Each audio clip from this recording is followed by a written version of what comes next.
question this lady asked me threw me off balance, threw me off guard.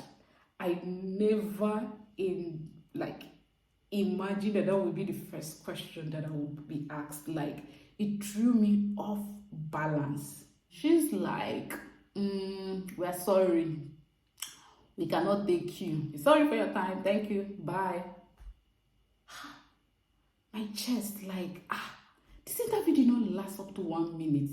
I least expected that would be my case. I don't want to think that I'm the only one that gets served two love letters or two breakfasts, hot ones, on the same day, almost the same time. I don't want to believe that because it hurts. To be honest, it does. It hurts a lot. At this point, I want to stop applying because I'm tired of applying.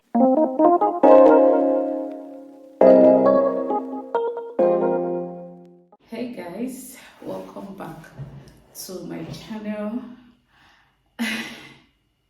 I just wanted to make this video. So I don't know, have you ever been given a double rejection on the same day, almost the same time? Like, have you ever, that feeling of,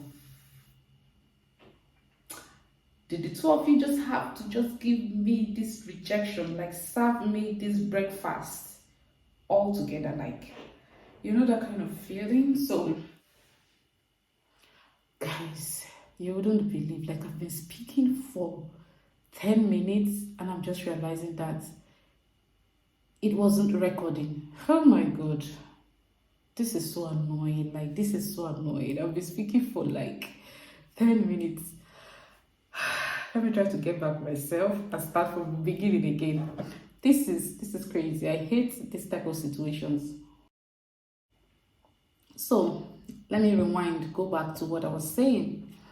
So last week, I applied for 2 jobs and the interviews came up on the same day. I was emailed and told, okay, the interview was Friday, and that was Friday last week. The 2 different interviews was Friday last week. I was like, oh, great, sounds cool. I was like, can I do these interviews on Friday? And then Friday, there was just 2 hours difference between the 2 interviews. So the first one, the interview was 2 p.m. UK time, and the second one, the interview was 4 p.m. UK time. So 4 p.m. UK time is 5 p.m. here, and 2 p.m. UK time is 3 p.m. here. So I was like, can I do it? I was like, okay, I think I can do it. And especially because the 2 jobs were in the same field. They were in the field of open source intelligence analysis. So I was like, okay, I can do it. So the first job which I applied to was open source intelligence analysis, but supporting, particularly for supporting defense, security, and aerospace customers. So I have great OSINT skills and all of that, so I applied for it. And then the second job was in the area of open source intelligence, still open source intelligence analysis, but focused on Africa. Now, so it's focused on Africa, analyzing political and security situations, including travels in Africa, in order to inform their customers on global travels. So that was great. Like, I really liked the 2 jobs, but particularly the second one. Now, the reasons why I really liked the second one was because it was on Africa and it was on travel. First of all, I like travels, like mobility counts me in, and then it was on Africa. So most of my jobs, most of my works are on Africa. I'm quite familiar with African politics, political situations, and all of that. And then I'm equally great with social media intelligence analysis, geolocation, and video and image verifications and all of that, getting metadata and all of that. So I was like, okay, this is great, this sounds really cool, and I really like this one, so let me also apply for it. And so I applied for it. Now these are 2 OSINT jobs, so I applied to them, and I'm like, okay, let's see what's going to happen. Then when they told me the interviews were the same day, I was like, I can do it. After all, they are both OSINT, I can do it. And so it was last week Friday. So I woke up that Friday and I spent my entire day preparing for these interviews. I prepared for them individually. I had my two CVs, because you need to always tailor your CVs. I had my two CVs laid out. I was working on it, and then I have my interview manuscript also laid out for the two different jobs, because though they are both in OSINT, they had a niche. One was on travel and Africa. The other one was on defense, security, and defense and aerospace industry, that kind of something. So even though they were both like OSINT, but of course they had some kind of niche. So I had to prepare manuscript for them differently. So I prepared for them I watched a lot of YouTube videos, prepared for them, and then I was ready. And so by the time it was 2 p.m. UK time, these jobs were both in the UK time, the interviewer, she had not called me. The two interviewers, by the way, are both females. They had not called me, the HR managers. I was like, the first one. This interview is supposed to be 2 p.m. UK time and 3 p.m. here. And this is already past 5 minutes past 3 here, which is 5 minutes past 2 UK. What's happening? 7 minutes past, I've not heard anything. 10 minutes past, I've not heard anything.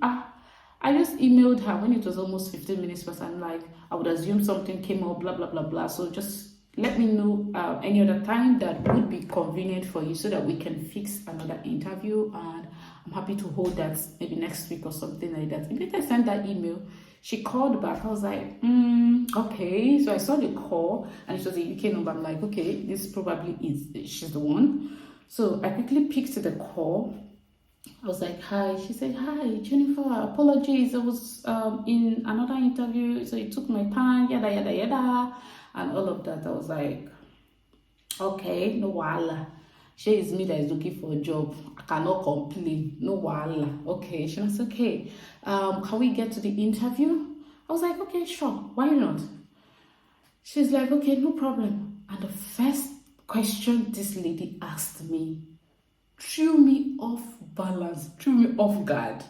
I never imagined that would be the first question that I would be asked. Like, it threw me off balance. And she went, what passport do you carry? Hey, Mamio. Hey, God. Immediately she asked me that question, I started thinking about our forefathers, our ancestors that fought for Nigeria's independence. I started thinking of our forefathers.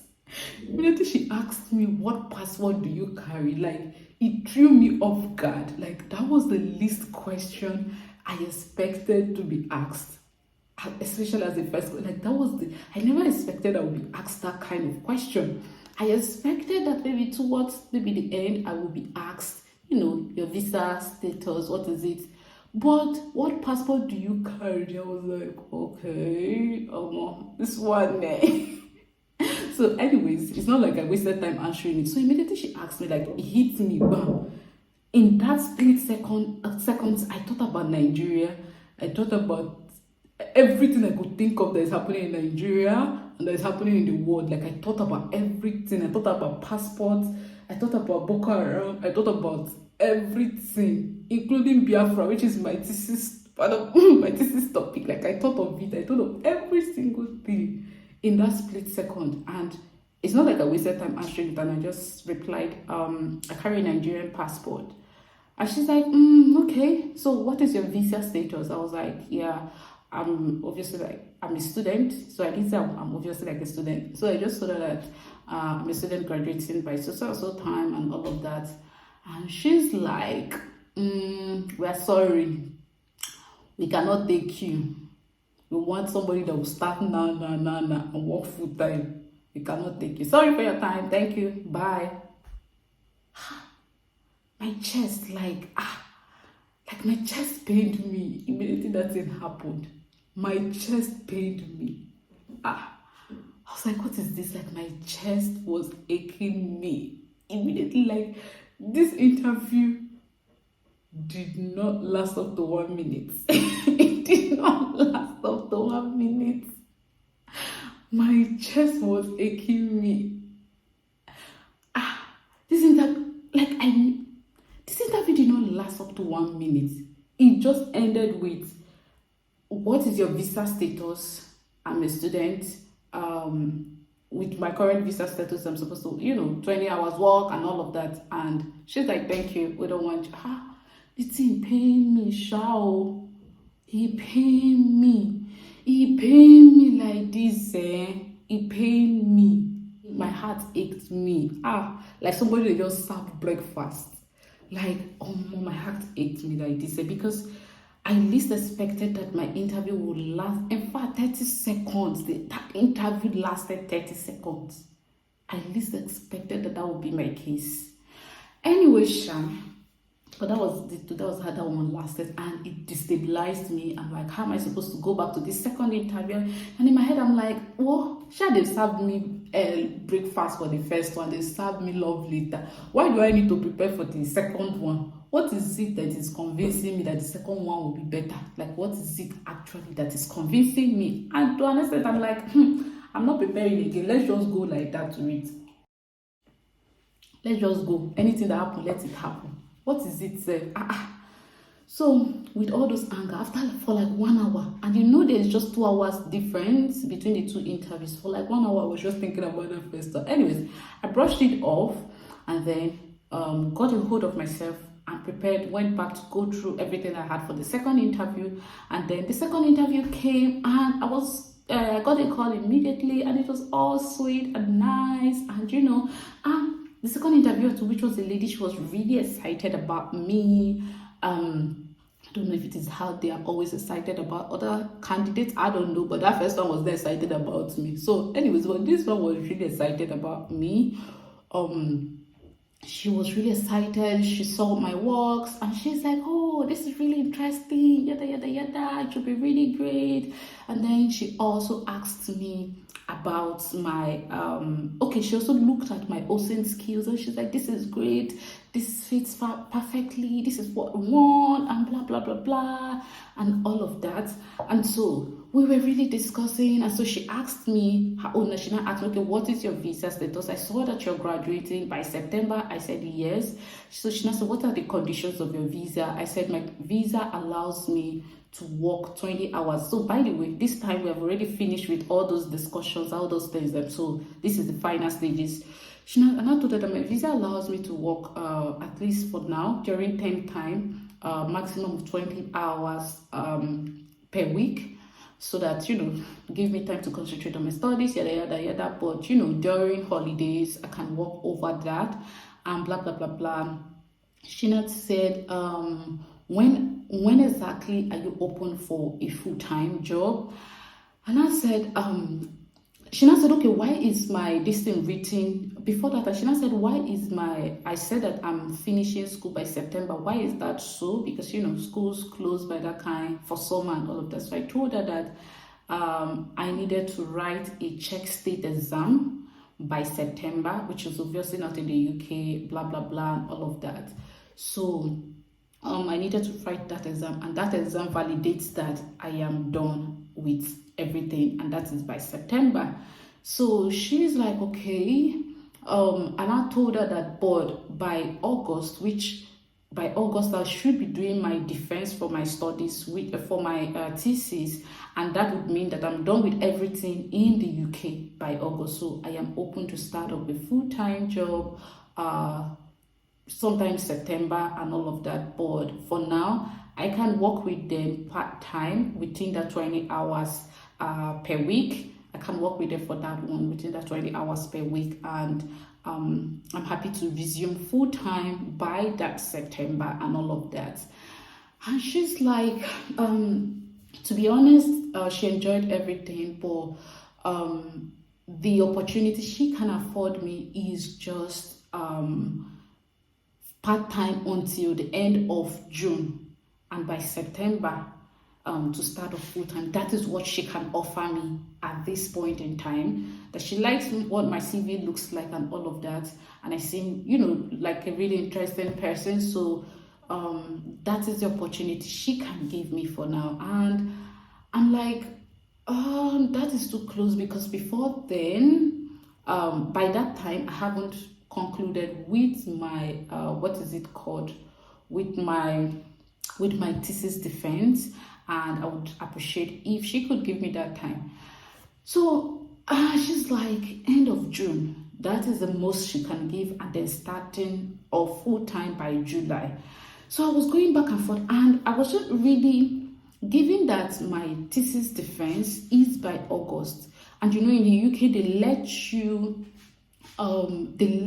you work, you can work more than that 20 hours when it is not term time. So now I am a bit confused at the term time here, because for me, my study does, like, it appears that I'm still a student, I'm still working on my thesis up until when I defend it. So I am not really sure if by the time school closes officially, by that May, June and all of that, if from that July is no longer considered term time. So even though I have a thesis to defend by August, so I am not sure how this interpretation goes, that interpretation of you can work more than 20 hours when it is not term time. I don't know how that interpretation goes in this my particular situation. I don't know how it goes, and I didn't want to go into a situation where by law or by the immigration rules, since I have not defended my thesis, it meant that I was still in term time. So I didn't understand the interpretations as it relates to my specific situation, and that was why I was asking for a September start, because as far as I'm concerned, by that August, by the time I do my defense and all of that, then my own holiday has started, because it is no longer term time, and of course the term time is already going and all of that. So my own holiday has started, and so that was what I was feeling somewhere from September and all of that. So she's like, term time, based on what they are used to and all of that, is usually end of June and all of that. End of June refers to end of term time, and then people can work. So I'm not really sure, and I just said I would actually prefer if they could extend it a bit for me. And after we went back and forth, and the lady appeared like someone who was really interested in what I was saying and interested in me. So she's like, let her ask the manager, but what she can guarantee me as the HR is still end of June. So immediately she said, let her ask the manager. I'm like, that one, let's say don't enter voicemail. Anyway, so she got back to me and she said, no, the manager still stated that they can't give beyond June, that the earliest, the latest they could allow for a full-time start is July. That since I am not open for that, it is fine. They would move ahead with the next candidate, blah, blah, blah. As I received it, even though I knew that let me ask my manager, probably will not bring up anything positive. But when I received that email, it really hurts me, because it felt like a chance that I really had, a good chance and all of that. But because of restrictions with visas and the issue, the delicacy of my situation of, term time, no term time and all of that, the delicacy of it was really something I couldn't really, it was quite delicate for me. My situation was quite delicate, and I didn't want to fall into a situation where you get it, I'm given, I'm expected to start full-time by July, and then I realized that immigration rules does not permit that, because since I'm still here to defend my thesis, working on my like, it was just so much. And by the way too, I'm supposed to submit my thesis by mid-July, and that mid-July that I'm still supposed to submit my thesis. Now, if the company gives me full-time work, it means that by the start of July, I'm still a student, I'm still trying to write my thesis, and I'm still trying to, start up with a full-time job. And it wasn't the best for me, because I feel I am really trying and, struggling and putting all my effort to work on my thesis. I don't think a full-time job is what I want to combine. And then aside saying I don't think, the immigration rules and all of that. So I was like, well, it's okay, Jerry. Let's just Let's just move on to the next one. But to be honest, that thing pained me, shao. It really pained me. Huh. So immediately I just saw that one. My heart just started aching me. Hey, no be small kind thing, no way my eyes see, no be small kind thing. Like it was crazy. And at that point, especially because of that second one that I really liked, at that point, I'm like, okay, oh, people are saying this job that we're looking for every time. It seems it is at this point we just stop looking for this job because most of them are looking for an immediate full-time start. So maybe I should just chill, move back a bit and try to probably just try to start just be doing what I'm doing so that by the time I'm finishing, towards the time I'm finishing, I just start applying for jobs because most of the jobs I'm seeing, especially in my field, like they're requiring an immediate start, like immediate start. So all the times that I have been hearing, UK, if you need job, you need to apply how many months before, then you get in. And now my own is, I'm not understanding because that is not what is just happening here. These people that I'm applying to, all of them, and all the other previous ones, they require an immediate start, like start, gang, gang, gang. So why the gist of UK, if you want a job, you need to apply 10 years before, maybe 1 year before, or if you need to, like, so you grab, like, we get a lot of that talk and all of that, but from what I see here, from what I've been seeing and what my situation have been, not just for these two, for other jobs, like they require an immediate start. So I don't, now it makes me not to understand when people say like, if you want to get a job in the UK, you need to apply a year before. If you want to get internship, you need to apply for a year before, or like during the summer of the other one to get it in the summer of this one. So sometimes I don't really get it.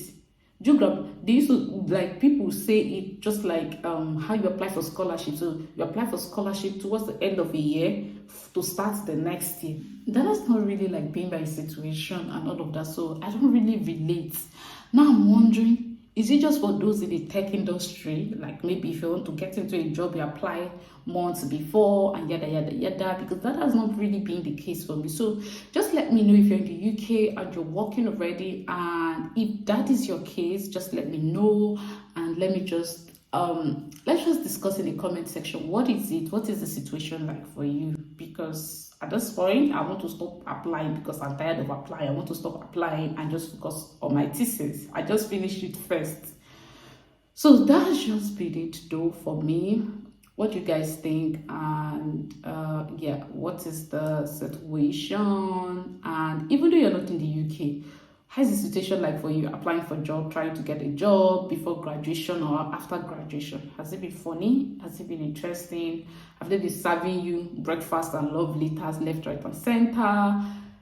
Let me know what it is like for you, because I don't want to think that I'm the only one that gets served two love letters or two breakfasts, hot ones on the same day, almost the same time. I don't want to believe that because it hurts. To be honest, it does. It hurts a lot. But I just act like nothing mega. So guys, thank you for watching, and I will see you in my next episode of my life update or ranting of what is happening in my life and how my life is going. So this one, where are you coming from like this? Or ranting of how my life is going. Oh, my leg is paining me. How my life is going and everything. So I'm going to see you guys in my next video. Thank you for watching and bye.